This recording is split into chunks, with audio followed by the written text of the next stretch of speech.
Hello mon cher frère et ami Jérôme Ray. Je suis très content que tu aies accepté mon invitation pour cette interview, parce que ça fait un moment que j'ai envie de faire des interviews sur ma chaîne YouTube, de gens que j'aime, de personnes qui sont des personnes publiques, mais qui à la fois sont des proches pour moi. Donc je te remercie infiniment d'être le premier à accepter de jouer le jeu. Merci beaucoup. Ça m'honore et je me réjouis vraiment de cette interview.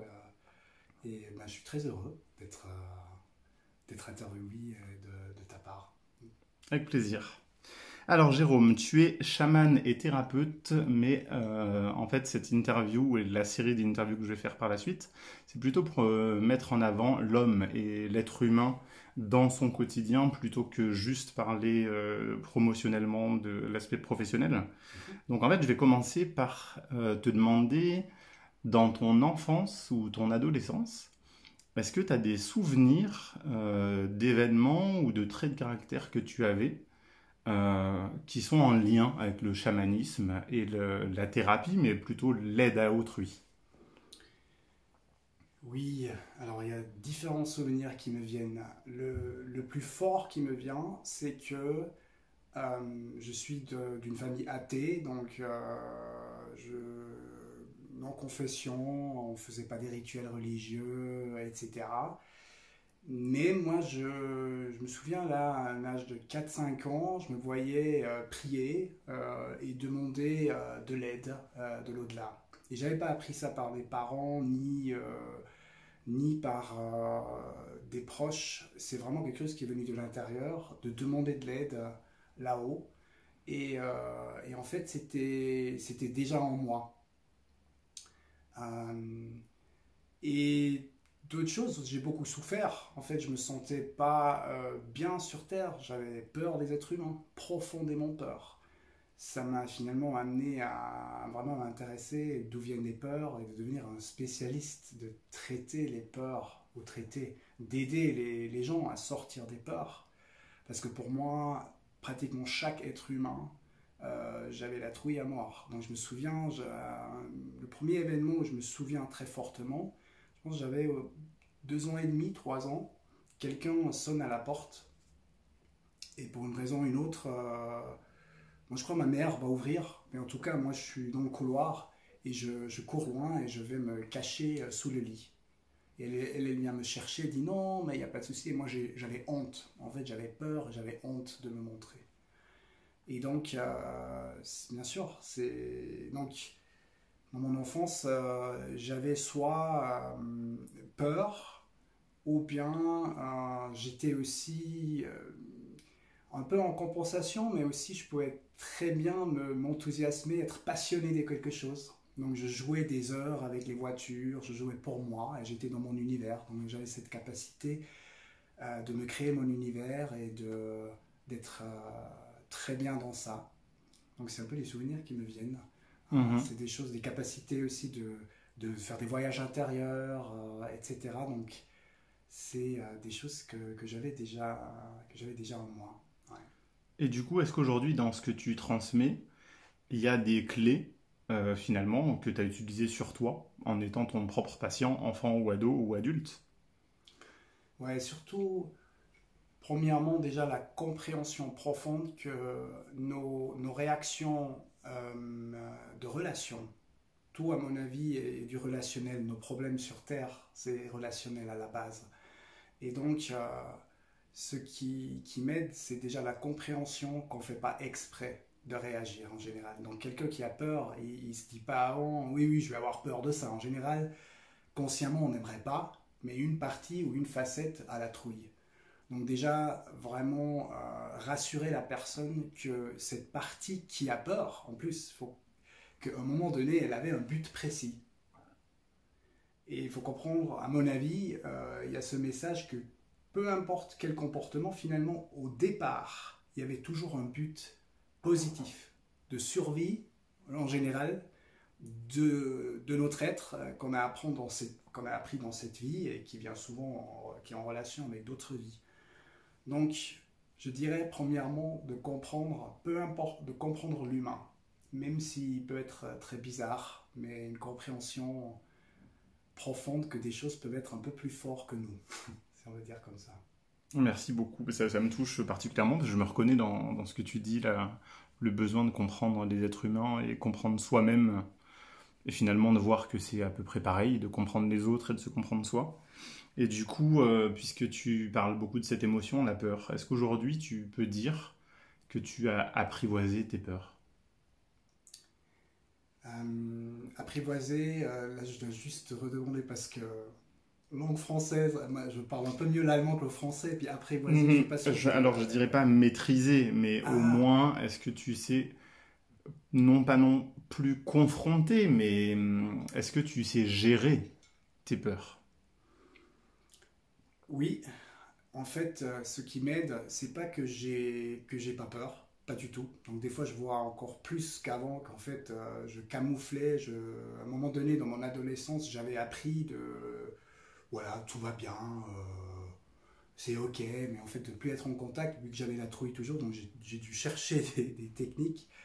Et aujourd'hui, c'est plutôt que je vais,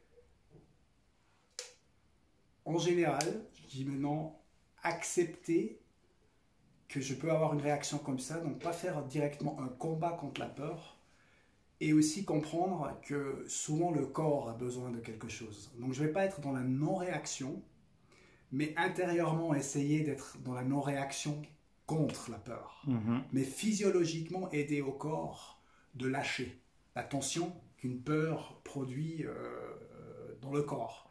Parce que mhm, si on garde la tension dedans et on essaie juste mentalement de gérer le truc, bah, il y a forte chance qu'en fait on flippe encore plus. En tout cas, c'est mon expérience. Donc, j'ai appris à comprendre, ah, il y a de l'adrénaline dans le corps parce que mon corps aimerait fuir, il a peur. Donc, il faut bouger le corps, peut-être sortir une émotion. Et bien sûr, j'ai appris aussi de voir que souvent une peur, en fait, c'est très proche de la haine. Donc, souvent de comprendre, ah, mais en fait, un truc. Donc, souvent, je sens après qu'en fait, si je sens la colère qui va avec ça, ça me fait sortir de la peur. mhm, Donc, c'est pas que je cherche toujours une colère, mais souvent je conscientise la partie. Et souvent, je sens après aussi, ah, il y a une blessure d'injustice, d'abandon. Et en fait, il y a de la rage là-dedans. mhm, Et longtemps, je me disais, bah, moi, j'ai jamais de rage, etc. Et je cherchais toujours aussi des enseignements d'amour inconditionnel et tout. Et j'ai vécu des belles choses, mais j'ai refoulé mon côté agressif et colère. Et donc, ça me donnait encore plus de problèmes. mhm. Voilà. Longue réponse à ça, mais voilà. Et aujourd'hui, est-ce que tu t'entends bien avec tes proches et ton entourage, tout simplement? Alors, est-ce que je m'entends bien? Je dirais que j'ai de plus en plus la capacité, parce que je trouve que c'est très important de ne pas juste dire oui, oui, je m'entends bien avec tout le monde. Et ça, c'était ma manière de faire avant, parce que ouais, je veux pas faire chier, puis je comprends la blessure de l'autre, etc. Et là, aujourd'hui, je dirais, je suis, je suis plus clair, j'arrive mieux à poser des limites. Donc, j'ai un peu plus de gens qui ne m'aiment pas, et des Mhm, gens que je m'entends plus, mais que ça se... Voilà, ça naturellement... comment dire,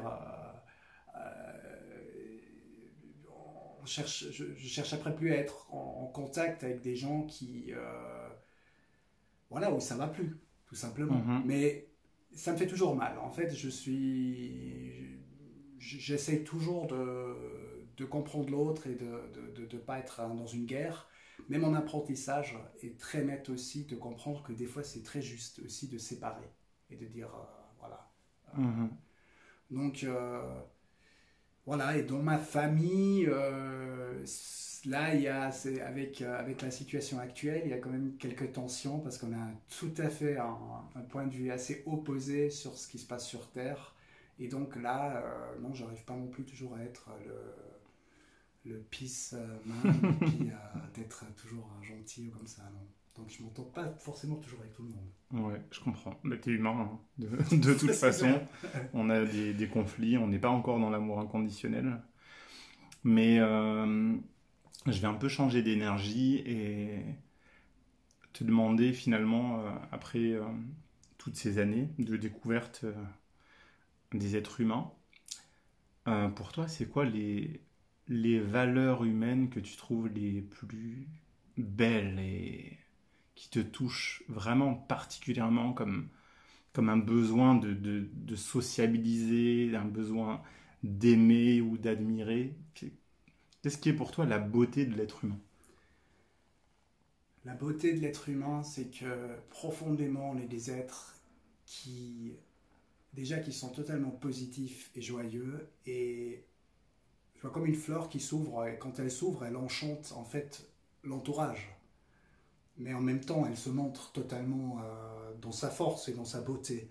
Et à mon avis, nous, on est la même chose profondément. On aime enrichir la vie et donner de la beauté, émettre de la beauté. Même si on est d'accord, sur Terre, on n'est pas encore fort dans ça. Mais moi, je trouve, c'est profondément beau euh, la vulnérabilité de l'humain. Quand je sens que quelqu'un peut être vulnérable et se montrer dans la vulnérabilité, ça me touche beaucoup. Et ça me touche que, en fait, on est des êtres qui aiment donner, qui aiment s'offrir, qui aiment. Ouais. Oh.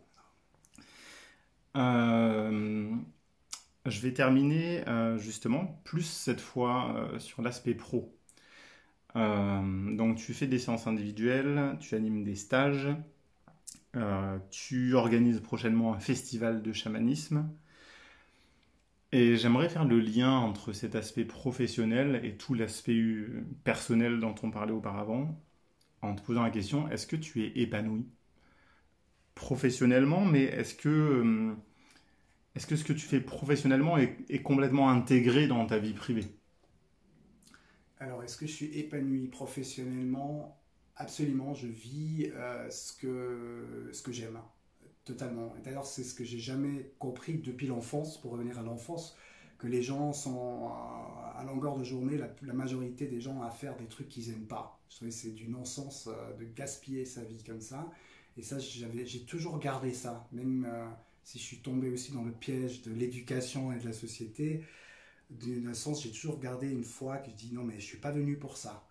Et donc, vu que j'accompagne les gens dans leur bonheur aussi, ça me crée du bonheur à moi, c'est source de bonheur, donc je me sens absolument épanoui dans ma profession. Euh, et est-ce que j'arrive à vivre, à transporter toujours ça dans le privé?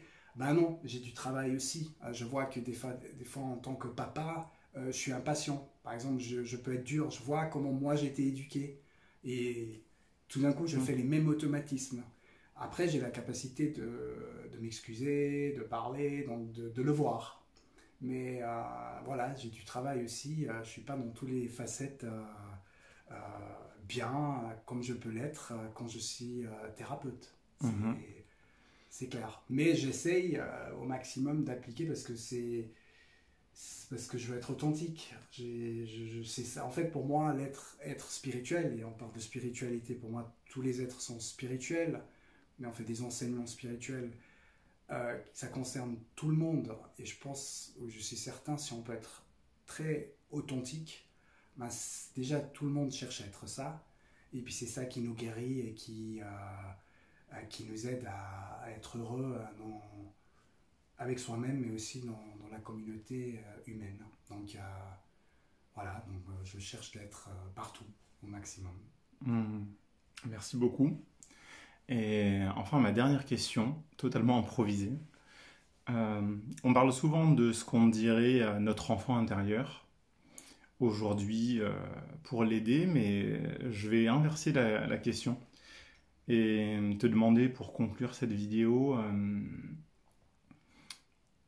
est-ce que tu penses que l'enfant que tu as été serait fier et admirer l'homme que tu es aujourd'hui?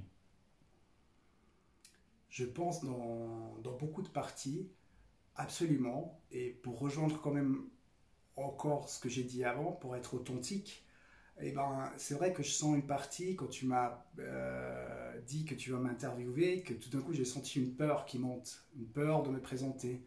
Donc je sens la peur de l'enfant encore, voilà, qui peut être jugé de quelqu'un, que ça peut pas être assez professionnel ou plein d'idées sur ça. Et en même temps, je sens un élan, une joie profonde de pouvoir me montrer. Et, euh, et cette joie, l'enfant, j'ai parlé avant de l'enfant peureux, mais je sais aussi que j'étais aussi un enfant de joie, qui voulait toujours amener le soleil, hein, je vois un grand soleil. Et l'enfant, j'adore ta question, hein, d'ailleurs, il est, il est fier de celui qui aimait ou qui ose vivre de plus en plus cette joie. Mais il me dirait aussi, pour être très authentique, joue encore plus dans la vie. Regarde comme les dauphins le font. Comme tu sais, j'adore nager avec les dauphins. Voyage plus, ose encore plus de ne pas t'assurer, de ne pas être toujours... ouais, d'être encore plus libre dans le moment de la vie, dans les courants qui viennent pour décider de ce que je fais les prochains jours, les prochains mois. Là, je fixe quand même encore mes rendez-vous, mes stages, j'ai une programmation. Et ça, c'est un truc où je sens que je suis pas toujours à 100% à l'aise. Et l'enfant intérieur serait peut-être encore plus fier de dire, voilà, lâche même ça et joue dans la vie. Voilà. Merci infiniment pour ta réponse et pour cette interview, pour ton authenticité. Et je vais juste terminer par te laisser donner le mot de la fin de ton choix. Merci, moi je te remercie. Ça me touche de pouvoir que tu m'interviewes et ce moment-là, je le trouve super précieux. Et j'aimerais encourager chaque humain de vraiment, pas seulement une fois, de voir quelle vision j'ai, comment j'aimerais vraiment vivre, mais vraiment de faire ça dans le quotidien, vraiment, est-ce que je suis dans ce que j'aime, est-ce que la relation est juste, comment je suis avec moi, de vraiment, vraiment, vraiment, on a le moment, même si on est des êtres qui ne meurent jamais dans l'essence, ben, la vie sur Terre, dans ce corps physique, est très, très court. Donc, je vous invite à vivre la vie que vous souhaitez, qui vous donne vraiment profondément la joie, dans le respect du vivant. Et fêtons la vie ensemble et soutenons-nous dans la solidarité. Ao.